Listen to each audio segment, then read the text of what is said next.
हम लोग कल पढ़े थे विलयन के बारे में, थोड़ा सा रिपीट कर देते हैं और फिर आगे बढ़ते हैं, ठीक है ना। कल हम लोग पढ़े विलयन।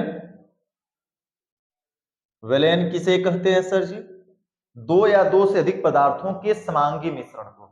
दो या दो से पदार्थ आपस में अधिक क्या हो जाए, मिल जाए, और मिलने के बाद जो इसको घोला जा रहा है वो घुलकर गायब हो जाता है, तो उसको बोलते हैं समांगी।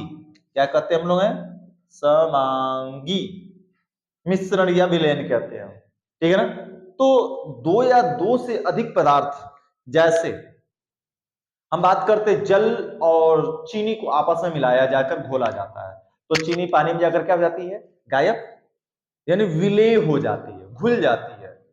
तो वह जो विलय है उसको समांगी विलयन कहते हैं। कुछ मामला समझ में आ गया? उसको होमोजेनियस कहते हैं, होमोजेनियस विलय सॉल्यूशन। तो ये तो हो गया सर जी विलयन किसे कहते हैं। विलयन के दो भाग मिले, एक भाग को हम कहते हैं विलय और दूसरे भाग को क्या कहते हैं, विलायक। ये कल हमने बताया था। अब कोई भी विलयन दो चीजों से मिलकर बनता है, एक विलय से मिलकर बनता है, एक विलायक से मिलकर बनता है। तो कब किसे विलय कहते, किसे विलायक कहते? देखो, अगर जल है और जल में क्या मिलाया जा रहा है लल्ला, चीनी। चीनी की मात्रा मान लेते हैं 100 ग्राम है और जल की मात्रा जो है 1000 ग्राम है, 1000 ग्राम और 100 ग्राम। तो अब बनेगा इन दोनों को घुलने से क्या, विलयन यानी रस। विलयन यानी क्या कह सकते हैं, रस बनेगा। तो यह रस कैसा होगा, संतृप्त। यह कैसा होगा, समांगी होगा, संतृप्त समांगी होगा, यानी चीनी पानी जाकर घुलकर क्या होगी, गायब हो जाएगी। तो इस विलयन को पहले तो समांगी कहेंगे हम। अब बात आती है सर जी एक कम है और एक क्या है, अधिक है। तो विलयन में जिसकी मात्रा कम होती है, विलयन में जिसकी मात्रा कम होती है उसे क्या कहते हैं, विलय। यानी विलय मतलब विला जाना, गायब हो जाना। जिसको दो पदार्थों को आपस में मिलाए और जो जाकर एक दूसरे में गायब हो जाए, जो गायब होगा और जिसकी मात्रा कम होगी उसे हम क्या कहेंगे, विलय। और विलयन में जिसकी मात्रा अधिक होती है उसे क्या कहते हैं, विलायक कहते हैं। विलयन में जिसकी मात्रा अधिक होती है उसे विलायक कहते हैं, और इसमें जिसकी मात्रा कम होती है उसे क्या कहते हैं, विलय। इतनी बातें हमने बताई और इसके बाद हमने दो चीजें बताया, एक लिखा है समांगी विलयन और एक लिखा है हमने यही ना कि संतृप्त संतृप्त संतृप्त असंतृप्त लिखाया। इसके बाद हमने लिखाया था संतृप्त विलयन और असंतृप्त विलयन। समांगी विस्मांगी भी शायद नहीं हुआ होगा, आज लिखवाएं, नहीं हुआ है। संतृप्त विलयन किसे कहते हैं और असंतृप्त विलयन किसे कहते हैं। असंतृप्त का मतलब सीधा सीधा समझो, तुम गए बफर सिस्टम में खाना खाने के लिए और जब तक तुम पेट नहीं भर रहा है, जब तक खा रहे हो, जब तक तृप्त नहीं हो गए खाते खाते, तब तक तुम्हें असंतृप्त कहा जाएगा। यानी कि इस जल में तब तक हम चीनी घोले जब तक चीनी घुलना बंद ना हो जाए, तब तक उस विलयन को हम कैसा विलयन कहेंगे, असंतृप्त। तो क्या कहा जाएगा, परिभाषा कुछ ऐसे, वह विलयन जिसमें किसी निश्चित ताप पर, वह विलय जिसमें किसमें किसी निश्चित ताप पर विलय की और अधिक मात्रा क्या की जा सके, घोली जा सके। यह विलय है, इसकी मात्रा और भी अधिक घोली जा सके इस जल में, तब तक उस विलयन को असंतृप्त कहेंगे। और जैसे ही विलय घुलना क्या हो जाएगा, बंद हो जाएगा, यानी कि अब खाना खाना तुम बंद कर दोगे, थाली ले जाकर फेंक दोगे, पत्तल, यानी तुम खाकर क्या होगे, पूरा तृप्त हो गए, यानी कि वह विलयन जिसमें विलय की मात्रा और अधिक घोली न जा सके, घुलना बंद हो जाए, तो उसे क्या कहते हैं, संतृप्त कहते हैं। टेम्परेचर निश्चित, टेम्परेचर घटाना बढ़ाना नहीं है, अगर टेम्परेचर घटाएंगे बढ़ाएंगे तब तो मामला गड़बड़ हो जाएगा। इसीलिए परिभाषा में निश्चित ताप बोल दिया गया था, निश्चित ताप पर। इसका प्रैक्टिकल करने के लिए मैंने घर पर बताया ही था, सिंपल सा। एक गिलास पानी लो, जाके घर पे देख सकते हो, कर सकते हो। एक गिलास पानी लो और एक गिलास पानी में नमक का प्रयोग करो घोलने। चीनी थोड़ा समय लेता है घुलने में, नमक तुरंत घुल जाएगा। पहले 1 चम्मच चीनी डालो, अरे सॉरी 1 चम्मच नमक डालो, NaCl नमक डालो। पहला चम्मच तुरंत जाकर घुल जाएगा, दूसरा चम्मच डालो घुल जाएगा, तीसरा चम्मच डालो घुल जाएगा, जब तक इसमें घुल रहा है नमक तब तक यह कैसा है, असंतृप्त है। गर्म नहीं करना है, टेम्परेचर स्थिर है। जब तक इसमें नमक घुल रहा है तब तक कैसा है, असंतृप्त। लेकिन नमक डालते डालते डालते डालते कैसी स्थिति आएगी कि नमक अब घुलना क्या होगा, बंद हो जाएगा। तो जिस अवस्था पर नमक घुलना बंद हो जाएगा उसको फिर कैसा कहेंगे, हम संतृप्त कहेंगे। मामला समझ में आ गया ना, बस इतनी सी तो बात है। संतृप्त और असंतृप्त विलयन किसे कहते हैं। तो विलयन के बारे में कल हमने इतना बताया था, कोई बातें में दिक्कत आई।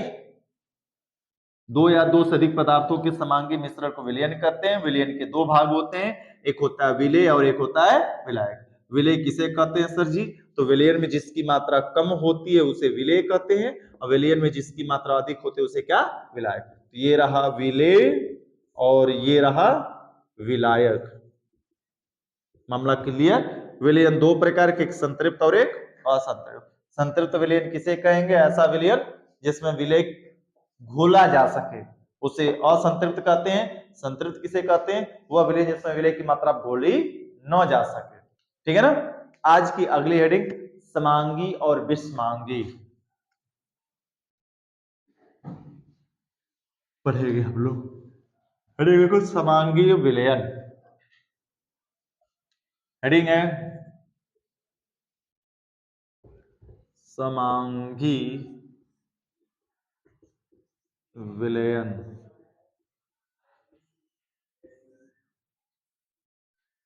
समांगी विलयन किसे कहते हैं,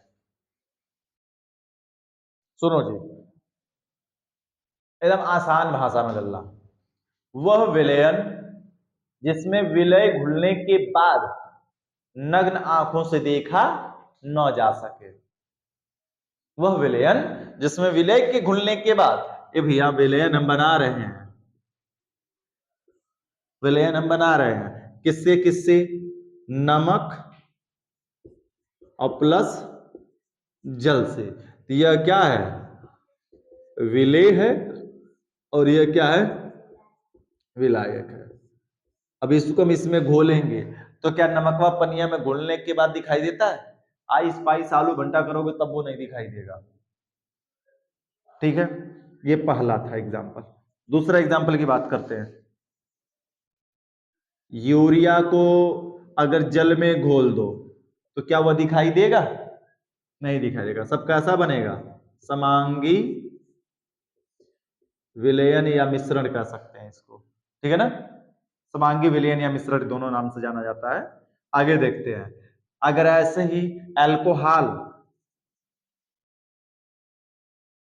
अल्कोहल यानी शराब को जल में मिला दिया जाता है तो क्या शराब उसमें अलग से दिखाई देती है क्या तैरते हुए, नहीं ना। यह कैसा है, ये भी समांगी विलयन या मिश्रण कर सकते हो। ठीक है ना, ये भी कैसा है, समांगी, ये ग है, समांगी विलयन। तो क्या परिभाषा है लल्ला, वह विलयन,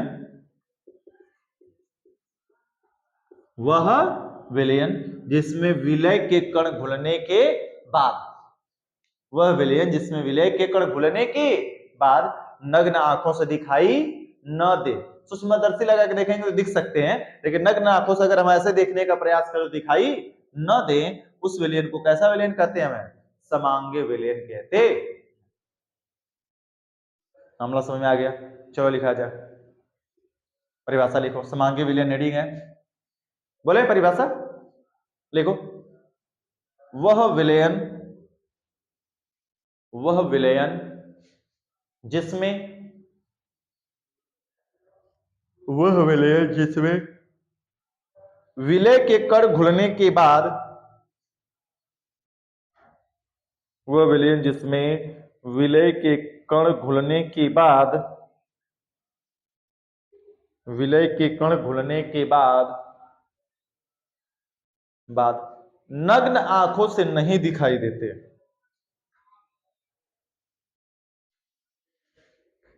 विलय के कण घुलने के बाद नग्न आंखों से नहीं दिखाई देते। वह विलयन जिसमें विलय के कण घुलने के बाद नग्न आंखों से नहीं दिखाई देते।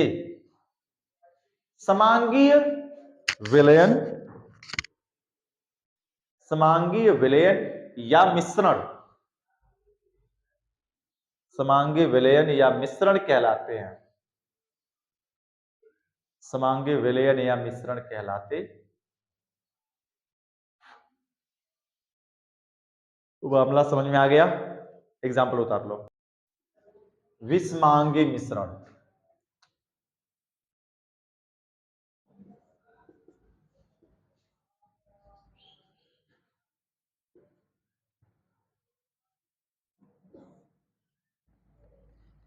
विषमांगी मिश्रण। चलो जी जरा बताना।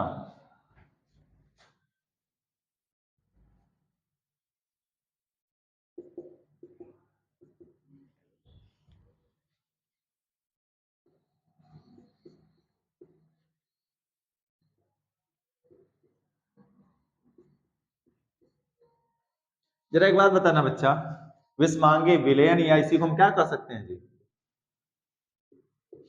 मिश्रण भी कह सकते हैं, ठीक है ना। जरा एक बात हमको बताना, अगर तुम रेत को जल में घोलोगे क्या घुल जाएगा? नहीं ना घुलेगा। वो कैसा बनेगा?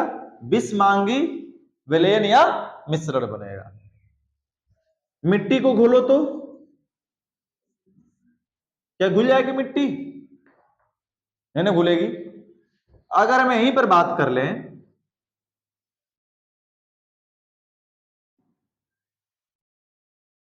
क्या ले लिया जाए, रेत और चीनी, रेत और चीनी ले, क्या एक दोनों में मिल जाएगा? नहीं, यह विलयन नहीं कहलाएगा, यह क्या कहलाएगा? पूरी तरीके से मिश्रण। क्या कहलाएगा? मिश्रण, विषमांगी मिश्रण। तो क्या कहा जा सकता है जी, जरा बताना। हम रेत थोड़ा सा ले ले और चीनी ज्यादा ले लें तो रेत क्या हो गया? विलय, और ये क्या हो जाएगा? विलायक। रेत की मात्रा कम है, नम जल की मात्रा अधिक है, तो रेत विलय है, जल क्या है? विलायक। मिट्टी विलय है और यह क्या है? विलायक। परिभाषा क्या बन रही है? कहेंगे वह विलयन, वह विलयन जिसमें हम विलय के कणों को नग्न आंखों से क्या कर सकते हैं? दिखाई देगा दूर से ना। अगर पानी में बालू मिला तो दूर से पूरा बालू मिला, मिट्टी मिली है, कंकड़ मिला है, पत्थर मिला है। तो ऐसा विलयन जिसमें विलय के कण हमको पूरी तरीके से क्या हो? नग्न आंखों से दिखाई दे। अब पानी में तेल मिलाया हुआ क्या नहीं दिखाई देगा? दिखाई देगा साफ साफ कि पानी में तेल मिला हुआ। यानी ये सभी के सभी कैसे मिश्रण है या विलयन है? विषमांगी है, जो एक दूसरे में मिलने वाले नहीं है। तो वह विलयन जिसमें विलय के कणों को हम नग्न आंखों से देख सकते हैं उसे क्या कहते हैं? विषमांगी विलयन या मिश्रण कहते हैं। क्या परिभाषा लिख लोगे क्या? बोल दें? चलो बोल रहे लिखो फटाफट। अब आगे हम लोग पढ़ने वाले हैं कृष्ण लाभ। कृष्ण लाभ किसे कहा जाएगा? और सेम टू सेम ऐसे ही एक आएगा मिलता जुलता, कोलाइड, अपोजिट इसका हिस्सा रहेगा। एक होता है कृष्ण लाभ और एक होता है कोलाइड। सर जी कृष्ण लाभ किसे कहेंगे, कोलाइड किसे कहेंगे? चलो समझते हैं। देखो सिंपल सी परिभाषा, कोई कठिन नहीं है। कहेंगे कि वह विलयन या वह पदार्थ, सुनो ध्यान से, वह पदार्थ जिसका विलयन, ऐसा पदार्थ जिसका हम विलयन बनाएं, ठीक है ना, वह पदार्थ जिसका विलयन जंतु तथा वनस्पतियों की झिल्लियों से, जंतु तथा वनस्पतियों की झिल्लियों से, झिल्ली मतलब छननी, फिल्टर पेपर वनस्पति का हो गया, प्याज में देखो ना पतली पतली झिल्लियां लगी होती हैं, वो वनस्पति झिल्ली कही जाएगी, ठीक है ना। तो वनस्पति की झिल्ली हो गई, चाहे जंतुओं की झिल्लियां हो गई, उससे सुगमता पूर्वक विसरित हो जाए, छन जाए, ऐसा पदार्थ जिसका विलयन अगर हम बना रहे हैं, किसकी किस कौन कौन से पदार्थ हो जाएंगे? जैसे चीनी, नमक, यूरिया, ग्लूकोज आदि। ये जितने पदार्थ दिख रहे हैं इनका अगर हम जल के साथ विलयन बनाएंगे तो इसको अगर छाना जाए, एक बात बताना, चीनी का रस बनाओ और बनाने के बाद इस कपड़े से छानो तो छन जाएगा कि नहीं छन जाएगा? छानते लोग कपड़े से जी, छन जाएगा, छन्नी से भी छन जाएगा, फिल्टर पेपर से भी छन जाएगा। यहां तक कि फिल्टर पेपर देखे होगे, आता है लैब में, होता है गोल सा कागज का जैसा होता है फिल्टर पेपर, कागज का बना हुआ, उससे भी आसानी से छन जाएगा। मामला समझ में आ गया? तो छन गया सर जी। नमक का भी छन जाएगा, यूरिया का भी, और ग्लूकोज, क्योंकि ये पानी में घुलने के बाद क्या हो जाते हैं? गायब। यानी ये सब पानी में घुलने के बाद कैसे बनाते हैं? समांगी विलयन बनाते हैं। और जितने समांगी विलयन बनाने वाले पदार्थ हैं वे सारे के सारे कैसे होंगे? क्रिस्टलाभ। तो वे पदार्थ, ध्यान से सुनो, ध्यान से परिभाषा, वे पदार्थ जिनका विलयन, यानी इनका विलयन बनाएंगे, जिनका विलयन जंतु तथा वनस्पतियों की झिल्लियों से सुगमता पूर्वक विसरित हो जाए। विसरित मतलब छन जाए। अगर इसको हमने पानी में घोल कर रस बनाया, शरबत बनाया, और यहाँ पे छननी लगाकर डाले इधर से छानने के लिए, छानने के लिए इधर से हम डालेंगे तो छन कर इधर क्या होगा? बाहर निकल जाएगा आसानी से, सुगमता पूर्वक। तो उन पदार्थों को हम क्या कहते हैं? कोलाइड कहते हैं। तो ये पदार्थ कैसे कहलाएंगे? कोलाइड कहलाएंगे।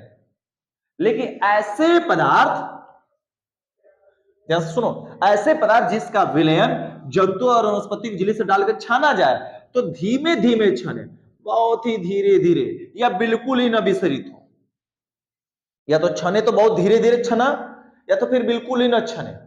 गोंद को छान कर देखो, छननी से ही छान लो गोंद को, क्या छनेगा गोंद? नहीं गोंद देखे हो?